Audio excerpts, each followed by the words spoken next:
ഞാൻ നിന്നെ. നീ എന്നതായി കാണിക്കുന്നത്? കൈ വിടറോ. എന്നെ അടിയിൽ അയ്യോ എന്നെ കൊച്ചി കാണിക്കുന്നേ. കത്തേക്ക് തന്നെ. ഇതെന്നതാ അമ്മച്ചി നടക്കുന്ന എവിടെ? എത്ര ദിവസം ഞാൻ വിളിക്കുന്നു, ഫോൺ എടുക്കത്തില്ല. എന്നെ കണ്ട പൊഴിഞ്ഞു മാറുകയും ചെയ്യും. അതെന്നാത്തിനാന്ന് എനിക്ക് പറയണം.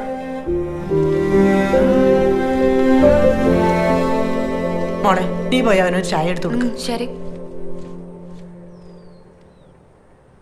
മോളെ, കുറച്ച് ദിവസമായിട്ട് അവനിങ്ങനെയാ. ആരോടും മിണ്ടാട്ടുമില്ല, ചൊടിയും ചൊടയും ഇല്ലാണ്ട് മുറിക്കകത്ത് അടച്ചുപൂട്ടിയിരിക്കുക. എന്നെ താടാന്ന് ചോദിച്ചാ മിണ്ടത്തുമില്ല. അല്ല, ജിൻസി പറഞ്ഞു നിങ്ങൾ തമ്മിൽ എന്തേലും പറഞ്ഞ് തെറ്റിയിട്ടുണ്ടാവുമെന്ന്. പിന്നെ അവൻ തെറ്റിയാൽ ഞാൻ തെറ്റെന്ന് തോന്നുന്നുണ്ട് എന്റെ സാറാമ്മച്ചിക്ക്. ഇത് കാര്യം വേറെന്തോ. എനിക്കൊന്നും അറിയാൻ മേല മോളെ. മോള് തന്നെ പോയി ചോദിക്കും.